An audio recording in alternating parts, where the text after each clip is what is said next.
We're going to break into Psalm 5 today. Last video I covered Psalm 5, just verses 1 and 2, and it's a lot to really break into, so that's why I split it up. My desire is that these videos are anywhere from 8 to about 12 minutes long, something for you to watch, to digest, devour as you start your day, as you're on your way to work. And ultimately, my heart is for men to follow Christ. And I've been that guy in the Marine Corps that you feel as a Christian that you're the only one in your platoon that loves Jesus, and you feel like everybody's pulling you in different directions. Maybe you're not the only one in your platoon. Sometimes there's just some undercover Christians around you. I've been that undercover Christian before. That's not the way to be. I've been the man in the patrol car working at 3 a.m, and I've pulled out my Bible. I would always take my Bible with me on patrol, but it's so easy to let that slip away, and you lose that discipline, you lose that devotion to God sometimes in your life. And my desire is for you men out there that are in that platoon, that you're in that patrol car, that fire engine, that firehouse, just men that got to do what men got to do, that they would tap into this channel and then ultimately direct their hearts to God. We need you guys out there, but more than anything, if you're going to be the ultimate warrior, you've got to train your mind, you've got to train your body, and you've got to train your soul. And this is where we deal with our souls. So that's my desire here at Day of Battle. If you're watching here on YouTube, just so you know, in case you don't, on Spotify, on Apple Podcasts, and Google Podcasts, you can go to Day of Battle Podcast. And I've got a weekly episode drop there that's a lot different than what I'm doing right here. So please check that out.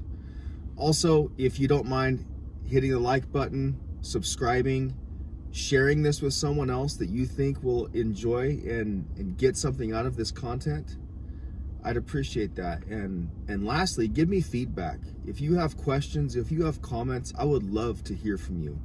I'll respond to you, I'll reply to you. I want to be a community of people that love the Lord. We are engaged with Him every day, and we're going to follow Christ. So let's jump into Psalm 5. Last episode, we covered verses 1 and 2. We'll hit them again. Give ear to my words, O Lord. Consider my meditation. Give heed to the voice of my cry, my King and my God. For to you I will pray. My voice you shall hear in the morning, O Lord. In the morning I will direct it to you, and I will look up. That verse 3 right there. My voice you shall hear in the morning. I'm going to direct it to you, and I'm going to look up. That is King David starting every day with the Lord. That's what made David a great man. If it wasn't for that, David would have been a great warrior, but ultimately forgotten in history. The only thing that David is worth remembering is really his devotion to God, because that happened in spite of the battles that he went through. And David would have been conquered by his battles had it not been for his daily walk with God. That's got to be us. So when you start your morning, direct your thoughts to God, direct your prayers to God, and start looking up. In verse 4, for you are not a God who takes pleasure in wickedness, nor shall evil dwell with you.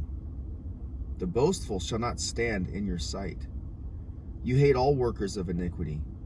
You shall destroy those who speak falsehood. The Lord abhors the bloodthirsty and deceitful man. Well, I thought God just loved everybody, right? I don't think so. This is a God who absolutely does hate. He hates wickedness. He hates workers of iniquity. He hates liars, and he hates the bloodthirsty man. And I don't like him either. The boastful will not stand in the sight of God. That is a forward look to Judgment Day. That's got to be on our minds. That there is a Judgment Day. There is a final day of reckoning coming. And God's going to take care of the wicked. He's going to deal with them.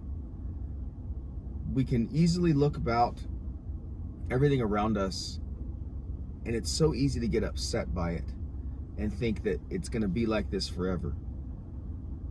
But it's really not. We've got to be patient, but God's going to get his. He's going to take care of justice. He is a just God, and he will remain a just God because he's going to deal with these things. But I think it's important for us to really take to heart that God doesn't just love everybody out there. God has enemies, and God's going to destroy them. So people in our culture, they want to paint God as accepting of everybody and everything as long as their heart's right and they want to reach out to God, whatever they think God may be. It's not true. It isn't so. There are workers of iniquity. There are those who speak falsehoods. There are bloodthirsty men out there, and God abhors them. I was reading over in Luke chapter 10 this morning, and I came across this verse that I really like. Give me a second.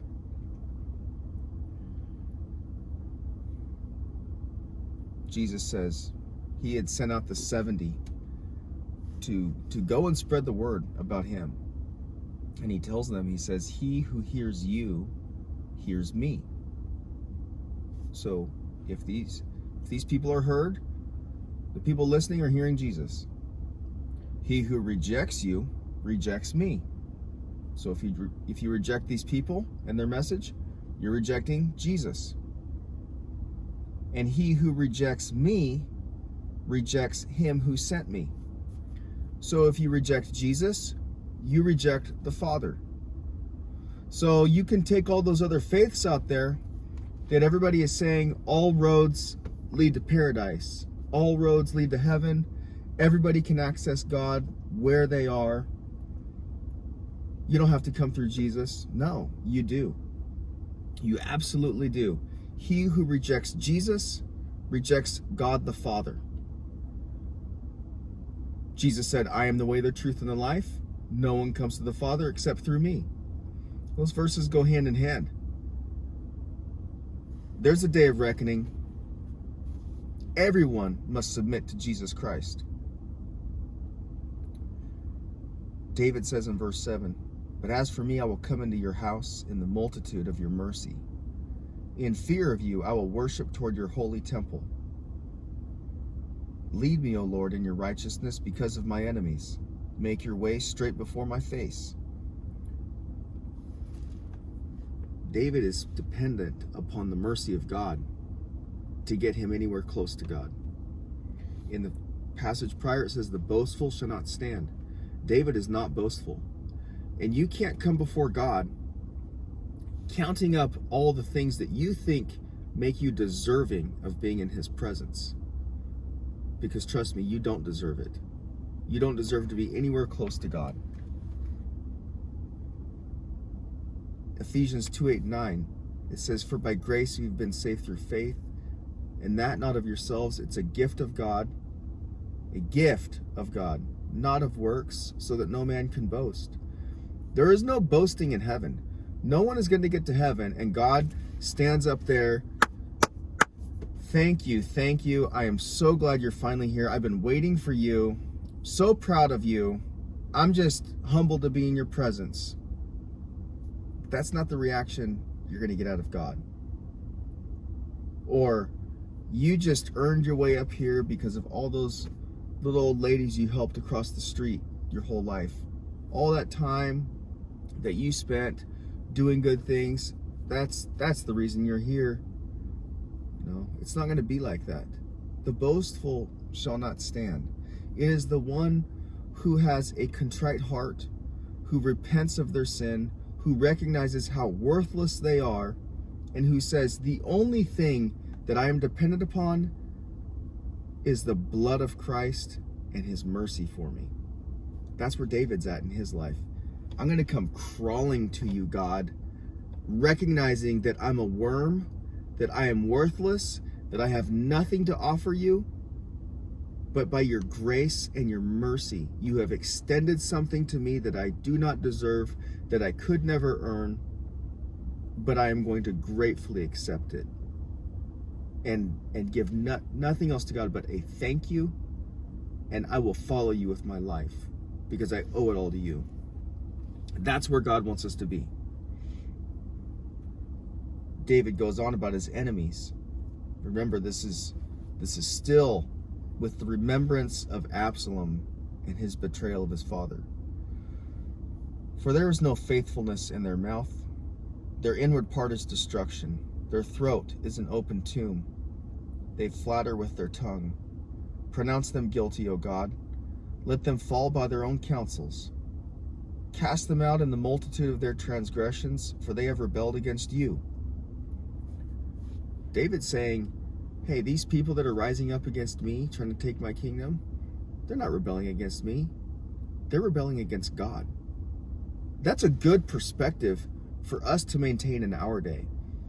Because it's really easy to look around us at all the garbage going on this planet, in our country in particular, and think like these things are out of control, and how could these people be rebelling against our Constitution? And how could these people be rebelling against our freedom and our way of life?